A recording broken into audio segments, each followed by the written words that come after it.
Hivi kwa nini mwanamke akimfumania mmewe ni mwepesi sana kumsamehe kuliko mwanaume?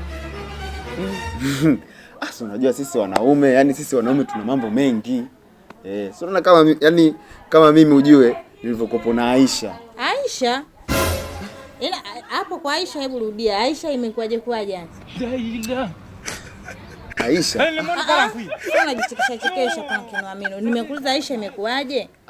Yaani ujue nilikuwa najua napiga story na Liza.